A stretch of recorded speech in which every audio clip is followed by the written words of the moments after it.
স্বাগত দ্বিতীয় সংবাদের সঙ্গে আছি আমি আনোয়ার হোসেন। সাবেক প্রধানমন্ত্রী শেখ হাসিনাকে মানবতা বিরোধী অপরাধে বিচারের কাঠগড়ায় দাঁড়াতেই হবে বলে মন্তব্য করেছেন প্রধান উপদেষ্টা ডক্টর মোহাম্মদ ইউনূস। বুধবার যুক্তরাজ্য ভিত্তিক সংবাদ মাধ্যম স্কাই নিউজকে দেওয়া সাক্ষাৎকারে তিনি আরও বলেন, শেখ হাসিনাকে ফেরানোর বিষয়টি নির্ভর করছে ভারতের ওপর। মানবতা বিরোধী অপরাধের দায়ে সাবেক প্রধানমন্ত্রী শেখ হাসিনাকে বিচারের মুখোমুখি হতে হবে। পাশাপাশি অপরাধের জন্য জড়িত হাসিনার পরিবারের সদস্য ও সহযোগীদেরও বিচার হবে বলে জানিয়েছেন প্রধান উপদেষ্টা ডক্টর মোহাম্মদ ইউনূস। স্কাই নিউজকে শেখ হাসিনার বিচারের প্রক্রিয়া সম্পর্কে ডক্টর ইউনূস বলেন, তাকে বাংলাদেশে ফিরিয়ে আনা নির্ভর করছে ভারতের ওপর এবং আন্তর্জাতিক আইনের নির্দেশনার ওপর। শেখ হাসিনাকে বিচারের মুখোমুখি করার মতো যথেষ্ট প্রমাণ সরকারের কাছে আছে। তাকে ফেরাতে ভারতকে চিঠি দেওয়া হয়েছে, কিন্তু ভারত এখনও আনুষ্ঠানিকভাবে এর উত্তর দেয়নি। সম্প্রতি হাউস অব মিরর্স বা আয়নাঘর নামে পরিচিত কয়েকটি গোপন বন্দিশালা পরিদর্শন করেন ডক্টর মোহাম্মদ ইউনূস।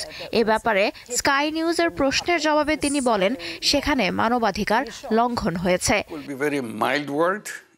আয়নাঘরগুলো যখন আপনি নিজের চোখে দেখবেন এবং নির্যাতিতদের সঙ্গে কথা বলবেন, তখন বুঝতে পারবেন যে কতটা ভয়ঙ্কর মানবাধিকার লঙ্ঘন হয়েছে। আয়নাঘরগুলো পুলিশ ও সেনাবাহিনীর আওতাধীন, তাই জনসাধারণের জন্য উন্মুক্ত করা হয়নি। স্কাই নিউজের সাক্ষাৎকারে রোহিঙ্গা ইস্যু নিয়েও কথা বলেন প্রধান উপদেষ্টা। রোহিঙ্গা শরণার্থীদের তাদের স্বদেশে ফিরে যেতে সহায়তা করার জন্য এবং একটি নিরাপদ অঞ্চলের সম্ভাবনা নিয়ে মিয়ানমারের বিদ্রোহী গোষ্ঠীর সঙ্গে আলোচনা চলছে। প্রধান উপদেষ্টা ডক্টর মোহাম্মদ ইউনূসের সাক্ষাৎকারটি বুধবার প্রকাশ করে ব্রিটিশ গণমাধ্যম স্কাই নিউজ। লুৎফা ফৌজিয়া, দীপ্ত, বার্তাকক্ষ। অন্তর্বর্তী সরকারের উপদেষ্টা পরিষদের নতুন সদস্য হিসেবে শপথ নিয়েছেন ঢাকা বিশ্ববিদ্যালয়ের সাবেক অধ্যাপক চৌধুরী রফিকুল আবরার। তিনি সিআর আবরার নামে পরিচিত। বুধবার সকাল 11টায় বঙ্গভবনে তাকে শপথ পাঠ করেন রাষ্ট্রপতি মোহাম্মদ শাহাবুদ্দিন। শপথ গ্রহণ শেষে তিনি শপথ বইয়ে সই করেন। শরণার্থী ও শ্রম অভিবাসন বিশেষজ্ঞ অধ্যাপক সিআর আবরারের জন্ম 1952 সালের 17 আগস্ট ফরিদপুরে। মির্জাপুর ক্যাডেট কলেজ থেকে মাধ্যমিক উচ্চ মাধ্যমিক পাশ করে 1972 সালে ঢাকা বিশ্ববিদ্যালয়ে আন্তর্জাতিক সম্পর্ক বিভাগে ভর্তি হন। যুক্তরাজ্যের সাসেক্স বিশ্ববিদ্যালয় থেকে একই বিষয়ে এমএ এবং অস্ট্রেলিয়ার গ্রিফিথ বিশ্ববিদ্যালয় থেকে পিএইচডি ডিগ্রি লাভ করেন। 1979 সাল থেকে টানা 4 দশক ঢাকা বিশ্ববিদ্যালয়ে শিক্ষকতা করেন তিনি।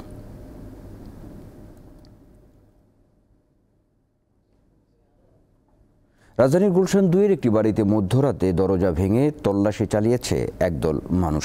তল্লাশি চালানো ব্যক্তিদের দাবি, বাড়িটি সাবেক প্রধানমন্ত্রী শেখ হাসিনার উপদেষ্টা প্রয়াত এইচ.টি. ইমামের ছেলে সাবেক এমপি তানভীর ইমামের।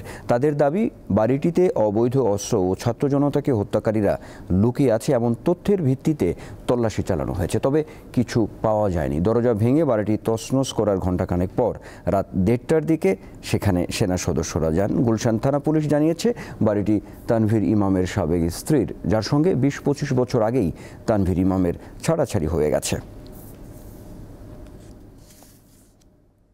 বেনাপোল সীমান্তে অভিযান চালিয়ে 1,05,00,000 টাকা মূল্যের ভারতীয় চোরাই পণ্য জব্দ করেছে বিজিবি।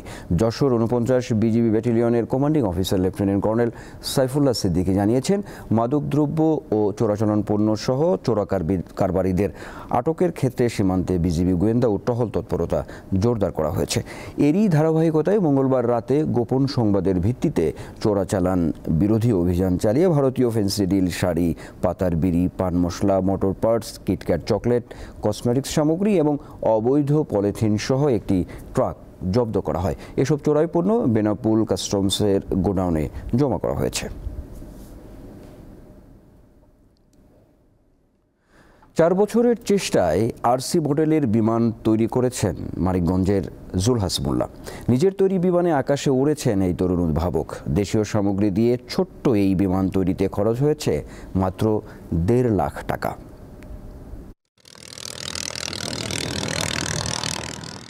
যমুনার চরে উঠছে জুলহাসের বিমান, দেখতে ভিড় করছে হাজারো মানুষ। মাটি থেকে 50 ফুট উপরে উঠতে সক্ষম বিমানটি তৈরি করেছেন জুলহাস মোল্লা। RC মডেলের এই বিমানের নাম দিয়েছেন তিনি স্কাইবাইক J3। তিনি জানান বিমানটি তৈরিতে সময় লেগেছে 10 মাস আর খরচ হয়েছে 1.5 লাখ টাকা। এটা আমি আমার শখের বশে করেছি। আমি আজ থেকে 4 বছর আগে RC প্লেন নিয়ে কাজ করতাম শখের বশে। তো সেখান থেকে আমি অনেকটা মেধা অর্জন করি আর আমার মনে হয় যে এটা দিয়ে যদি আমি চেষ্টা করি তো ভালো কিছু করতে পারবো। মানিকগঞ্জের শিবালয়ের সাইটগর তেওতায় পরিবার সহ বাস করেন পেশায় একজন ইলেকট্রিক মিস্ত্রি জুলহাস মোল্লা। অর্থাভাবে লেখাপড়া চালিয়ে যেতে না পারলেও অদম্য ইচ্ছা শক্তি তাকে সাফল্য এনে দিয়েছে বলে মনে করেন স্থানীয়রা। প্রথম সে রিমোট কন্ট্রোল প্যানেল বানানো শুরু করলো, দীর্ঘ 1-2 বছর চলে গেল। তারপরে সার চিন্তা ভাবনা মাথায় আসলো যে ফ্লাই করবে। সে দীর্ঘ প্রচেষ্টার পরে এই প্লেনটা বানিয়েছে এবং কি আমি শুরু থেকে তার পাশে ছিলাম। আমাদের অনেক ভালো লাগতেছে, এলাকার একজন মানুষ এরকম উদ্যোগ নিয়েছে। জুলহাসের এমন সাফল্যে অনুপ্রেরণা যোগাতে 30,000 টাকার নগদ সহায়তা দিয়েছে স্থানীয় প্রশাসন। আমাদের বিভিন্ন প্রকৌশল বিশ্ববিদ্যালয়গুলো বা সরকারের যে এভিয়েশন বিশ্ববিদ্যালয় আছে ওনাদের সাথে আমরা যোগাযোগ করে দিতে চেষ্টা করব। ট্রলির চাকা মডিফাই করে বিমানের পেছনের চাকা হিসেবে ব্যবহার করা হয়েছে আর সামনের চাকাটি শিশুদের বাইসাইকেলের চাকা দিয়ে তৈরি। জুলহাস জানিয়েছে বিমানটি তৈরিতে কোনো বিদেশি যন্ত্রপাতি ব্যবহার করা হয়নি। দীপ্ত, বার্তাকক্ষ। মানিকগঞ্জের সাটুরিয়ায় গড়ে উঠেছে দেশের অন্যতম বড় দুধের বাজার। গোপালপুর বাজারে প্রতিদিন বিক্রি হয় 250 থেকে 300 মণ দুধ। এটি 1 ঘন্টার বাজার নামেও পরিচিত। প্রতিদিন সকাল 9টায় শুরু হয় গোপালপুর বাজারে দুধ বিক্রির ব্যস্ততা। মানিকগঞ্জের সাটুরিয়ার বরাইদ ইউনিয়নের এই বাজারে 10টা পর্যন্ত চলে কেনাবেচা। ধলেশ্বরী নদীর পশ্চিম পাড়ের রাজৈর বরাইদ, কাকরাইদ, গালা, তিল্লির চর ও নাটুয়াবাড়ি সহ আশপাশের গ্রাম থেকে এই বাজারে দুধ আসে। স্থানীয়রা জানান গাভী পালন এই অঞ্চলের মানুষের অন্যতম আয়ের উৎস। প্রায় প্রতিটি কৃষকের বাড়িতেই গাভী রয়েছে। বাজার থেকে পাইকাররা দুধ কিনে মানিকগঞ্জ সদর, টাঙ্গাইল, গাজীপুর, ঢাকা সহ দেশের বিভিন্ন জায়গায় সরবরাহ করেন। প্রায় 1 ঘন্টায় 200 থেকে 250 মণ দুধ উঠে। এখানে দুধের গুণগত মানটাই সবচেয়ে বেশি প্রাধান্য পেয়ে থাকে। মিনিমাম 2 কোটি টাকা দুধ বিক্রি হয় মাসে। মিষ্টি বানায়, জড় দিকে হয়, ঢাকা থেকে হয়, সাভার দিকে হয়।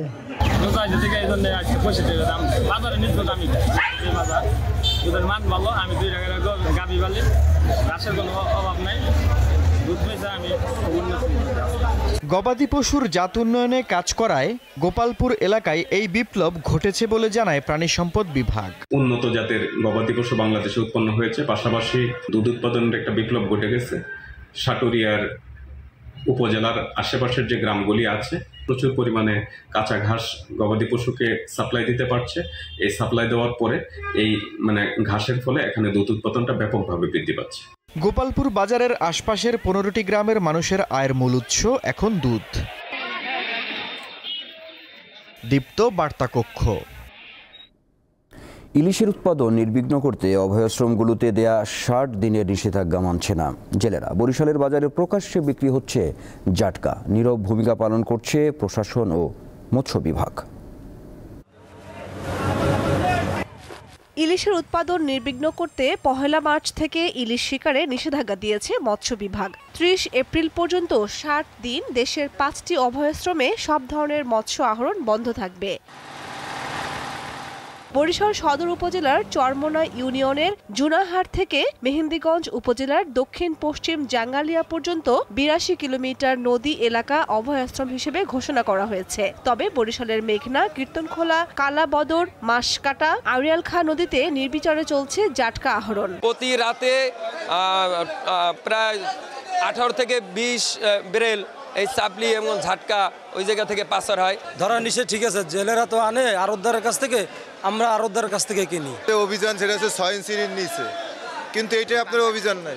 ঝাটকাটা আগে বন্ধ করতে হবে, কারণ ঝাটকাটার কারণে আমাদের বড় ইলিশগুলো বেশি ধরা পড়তেছে না। অভিযানটা আরো কঠোর হোক, যাতে এই ঝাটকাটা কোনো মতেই জালিয়ারা না ধরতে পারে। জেলায় ৭৯,০০০ জেলের মধ্যে নিবন্ধিত জেলের সংখ্যা ৭৭,০০০। এর মধ্যে ৫৬,০০০ জেলে পরিবারকে দেয়া হবে সহায়তা। জেলেদের দাবি নিষেধাজ্ঞার সময় তাদেরকে সরকারের প্রণোদনা দেওয়া হলে নিষেধাজ্ঞা কার্যকর হবে।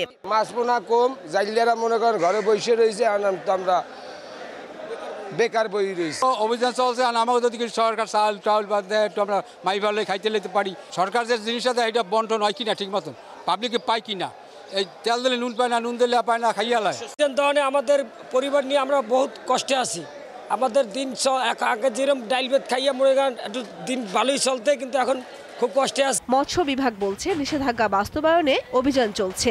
আমরা বিশেষ করে নদী, স্থল এবং বাজার, হাট বাজার, আড়ত প্রতিটি জায়গায় আমাদের অভিযান চলমান আছে। নিষেধাজ্ঞার সময় প্রতি বছর নভেম্বর থেকে জুন পর্যন্ত 8 মাসের মধ্যে 4 মাস প্রতি পরিবারকে 40 কেজি করে সরকারি প্রণোদনার চাল দেওয়া হয়।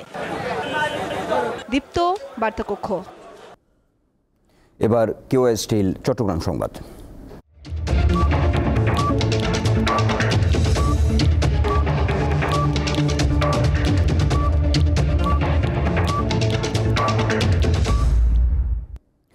কক্সবাজারের টেকনাফ থেকে নৌবাহিনীর যৌথ অভিযানে অপহৃত নারী ও শিশুসহ 11 জনকে উদ্ধার করা হয়েছে। বুধবার রাতে টেকনাফের হিলালিখালী গহীন পাহাড়ে নৌবাহিনী ও পুলিশ যৌথ অভিযান পরিচালনা করে।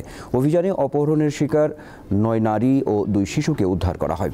ভুক্তভোগীদের পরিবার জানিয়েছে একদল সন্ত্রাসী দেশীয় অস্ত্র ও বন্দুক ঠেকিয়ে 11 জনকে তাদের বাড়ি থেকে তুলে নিয়ে যায়। অপহৃতদের টেকনাফ উপজেলা হিলা ইউনিয়নের উত্তর আলীখালী এলাকার গহীন পাহাড়ে নিয়ে যাওয়া হয়। এরপর থেকে তাদের আর কোনো খোঁজ পাওয়া যাচ্ছিল না। পরে যৌথ অভিযানে তাদের উদ্ধার করা হয়।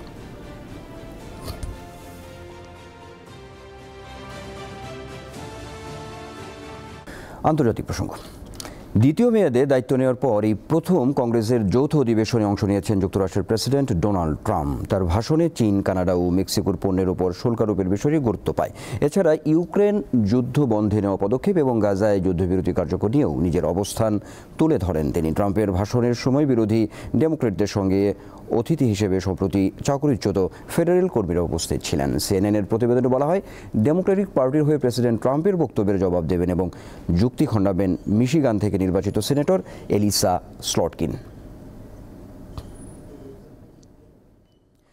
গাজা পুনর্গঠনে মিশরের দেওয়া বিকল্প প্রস্তাব গ্রহণ করেছে আরব দেশগুলো। মঙ্গলবার কায়রোতে অনুষ্ঠিত জরুরি শীর্ষ সম্মেলনে এই প্রস্তাব গৃহীত হয়। প্রস্তাবে বলা হয়েছে, গাজা পুনর্গঠনে $5,300 কোটি প্রয়োজন হবে। এই জন্য গাজার বাসিন্দাদের বাস্তুচ্যুত করার প্রয়োজন হবে না। মিশরের president Abdel Fattah al CC স্বতন্ত্র ও পেশাদার টেকনোক্র্যাটদের সমন্বয়ে একটি কমিটি গঠনে ফিলিস্তিনিদের সঙ্গে কাজ করছেন। এই কমিটি ফিলিস্তিনি কর্তৃপক্ষের হাতে দায়িত্ব হস্তান্তরের প্রস্তুতির অংশ হিসেবে সাময়িক সময়ের জন্য মানবিক সহায়তা তদারকি করবে।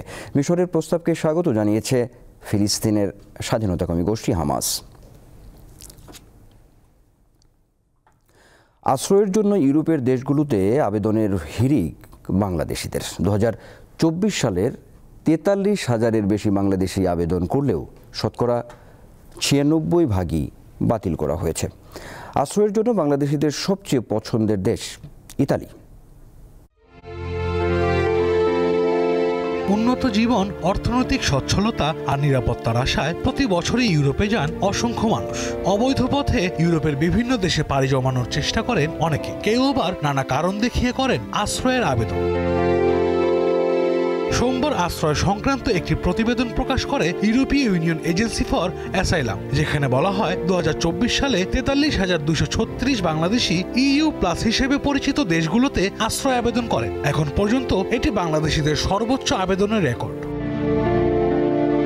এছাড়া এই অঞ্চলে আশ্রয়ের জন্য সবচেয়ে বেশি আবেদন করা দেশগুলোর তালিকায় 6ষ্ঠ অবস্থানে রয়েছে বাংলাদেশ।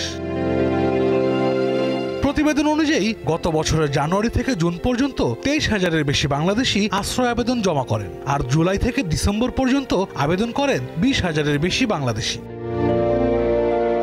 ইইউর পরিসংখ্যান অনুযায়ী গত 10 বছরের মধ্যে 2024 সালে সবচেয়ে বেশি বাংলাদেশি ইইউ প্লাসে আবেদন করে। তাদের আশ্রয় আবেদনের প্রধান গন্তব্য ছিল ইটালি। দেশটিতে আশ্রয়ের জন্য 33,455 জন বাংলাদেশি আবেদন করে, যা দেশটির মোট আবেদনের 77%।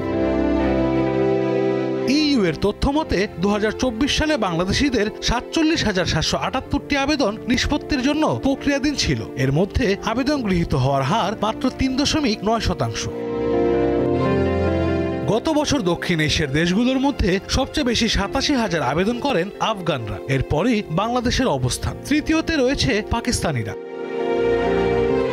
বাংলাদেশে ছাড়াও মরক্কো এবং তিউনিসিয়ার নাগরিকদের আবেদন সবচেয়ে বেশি বাতিল করা হয়েছে। আশরাফ শুভ, দীপ্ত বার্তাকক্ষ। খেলার খবর। চ্যাম্পিয়ন্স ট্রফির দ্বিতীয় সেমিফাইনালে আজ সাউথ আফ্রিকার মুখোমুখি হবে নিউজিল্যান্ড। পাকিস্তানের লাহোরে খেলা শুরু হবে বিকাল 3টায়। ফাইনালে ওঠার মিশনে দু দলের কাছেই চ্যালেঞ্জ হয়ে উঠতে পারে উইকেট।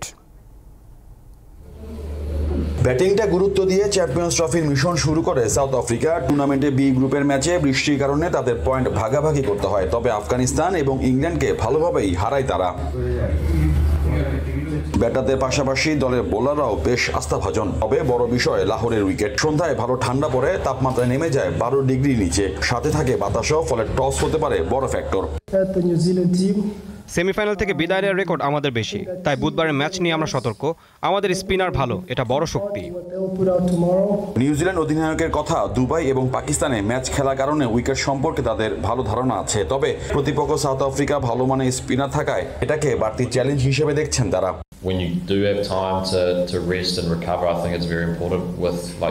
প্রতিপক্ষের ভালো মানের স্পিনার রয়েছে, ফাইনালে যেতে হলে এই বিষয়টা গুরুত্ব দিয়ে খেলতে হবে আমাদের। দিনে এবং সন্ধ্যায় ভিন্ন রকমের আবহাওয়া লাহোরে। খেলোয়াড়দের পারফরমেন্সের চেয়েও বড় বিষয় হয়ে থাকবে উইকেটের চরিত্র। সাউথ আফ্রিকা নিউজিল্যান্ড দুটি দলই সমান শক্তিশালী, তার থেকেও বড় মিল দুটি দলের কেউই বড় ম্যাচে চাপ সামলাতে পারে না। তাই ফাইনালে ওঠার মিশনে যে দল এই চাপটি সামলাতে পারবে সেই পারবে সেমিফাইনালের বাধা ডিঙ্গাতে। Mohammad Hasib, Deepto sports, Gaddafi stadium, Lahore, Pakistan. Bangladesh সময় বেলা 3টায় দ্বিতীয় সেমিফাইনাল ম্যাচ শুরু হলেও এখনই লাহোরের গাদ্দাফি স্টেডিয়ামে আসতে শুরু করেছেন দর্শকরা। দর্শক সেখানে আছেন সহকর্মী মোহাম্মদ হাসিব, সেখানকার সবশেষ তথ্য জানাচ্ছেন তিনি। সাউথ আফ্রিকা নিউজিল্যান্ড ক্রিকেটের দুই চোকার্সের দ্বিতীয় সেমিফাইনাল, এবং এখান থেকেই কে যাবে ফাইনালে ভারতের বিপক্ষে ম্যাচ খেলতে দুবাইতে, যেটা কিনা চ্যাম্পিয়ন্স ট্রফির শেষ ম্যাচ এবং দুবাইতে হবে। তার আগে আজকের একটা বড় ম্যাচ, এবং এটা কিন্তু পাকিস্তানের মাটিতে চ্যাম্পিয়ন্স ট্রফির শেষ ম্যাচ, কারণ যেহেতু ভারত চলে গিয়েছে তাতে আসলে ফাইনালটা দুবাইতেই হচ্ছে, যেটা শুরুতেই বলেছি। ম্যাচটিকে ঘিরে সর্বোচ্চ নিরাপত্তা রেখেছে লাহোর পুলিশ। আমার স্টেডিয়াম থেকে মূল গেটটা আমার ঠিক পেছনে, কিন্তু আমরা আস্তে আস্তেই প্রায় 3 বারের মতো আমাদের চেক করেছে, এবং আমরা এখান থেকে আমাদের স্টেডিয়ামে অর্থাৎ আমাদের মিডিয়া গেটে ঢুকতে যে প্রায় 2 কিলো রাস্তা আমাদের হাঁটতে হবে, তাতে মনে হয় যে আরও কয়েকবার চেক করতে হবে বা করাতে হবে। তো নিরাপত্তার ব্যাপারে যথেষ্ট পরিমাণে তারা সতর্ক রয়েছে। নিশ্ছিদ্র নিরাপত্তা ব্যবস্থা যদি বলা যায়, সেটা আসলে কোনোভাবে ভুল হবে না। আর মাঠের লড়াইটা সেটা তো আসলে বোঝা যাবে কিছুক্ষণ পরেই। তবে এখানকার ওয়েদার যথেষ্ট ভালো। এই উইকেটে 300 ছাড়ানো ইনিংস হয়েছে, তেমনটা হয়তো বা আশা করতে পারি আমরা যে এরকম একটা ইনিংসও আমরা হয়তো আজকে আবার দেখতে পারবো ফাইনালে ওঠার আগের ম্যাচের সেমিফাইনালের মহারণে। দর্শক, এই ছিল এখনকার মতো। আমাদের পরের সংবাদ বেলা 3টায় দেখার আমন্ত্রণ রইল। আর সর্বশেষ তথ্য বিনোদনের সব খবর জানতে আপনিও যুক্ত থাকুন দীপ্ত ডিজিটাল প্ল্যাটফর্মগুলোতে। ধন্যবাদ সবাইকে।